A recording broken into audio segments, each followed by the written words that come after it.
Why are some trans people so angry, and why do they seem to be mad specifically at traditional Christians? We can't think of any trans person who's ever been murdered by a pastor. As far as we know, that has never happened. So it's not an actual threat of violence from Christians that's inspiring some trans people to buy AR-15s. No, it's got to be more fundamental than that, and it is. The trans movement is the mirror image of Christianity, and therefore its natural enemy. Yesterday's massacre did not happen because of lax gun laws. Yesterday's massacre happened because of a deranged and demonic ideology that is infecting this country with the encouragement of people like Joe Biden. First off, let us not forget that LGBTQ people are far more likely to be the victims of gun violence, as many statistics point out. But Tucker Carlson is quite literally calling for the removal of trans people's general ability to own guns. And while I personally believe in gun control laws for everybody, the desire to remove guns from trans people specifically and solely based upon the simple fact of us being trans is a targeted move of attempting to disarm those that you are attempting to kill and leave us defenseless. And this is sadly a story that has precedent within Nazi history as well. Gun control laws against Jewish people was often a tactic used by the Nazis. In 1931, Weimar authorities found a plan for a takeover by the then small Nazi party group that would refuse Jews food and execute Jewish folks who didn't turn in their guns in over 24 hours. This plan was written by Werner Best, who would later become a Nazi official. However, despite this, the more liberal Weimar German government passed strict gun control laws requiring a record of those who had them.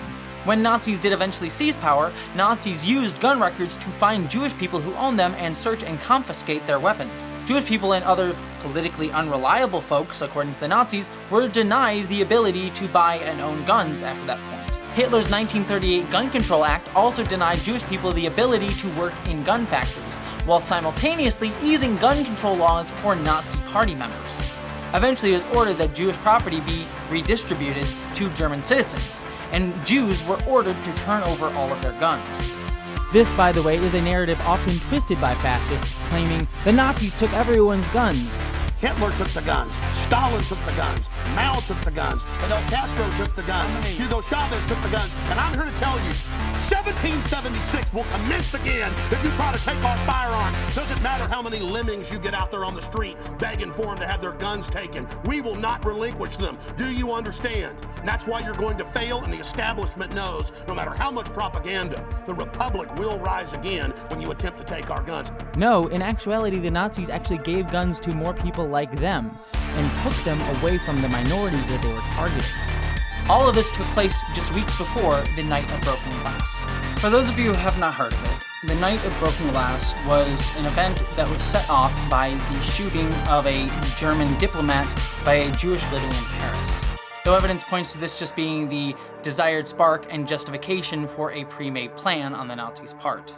This shooting was taken by those in the Nazi government to start to justify the destruction of Jewish property. Under cover of a government search for Jewish folks owning weapons, riots were instigated and broken out, leading to 7,500 Jewish stores and businesses and nearly 300 synagogues being destroyed, either by Nazis who were ordered to use extreme measures against Jewish folks, as well as German citizens who had been radicalized to view Jews as the enemy.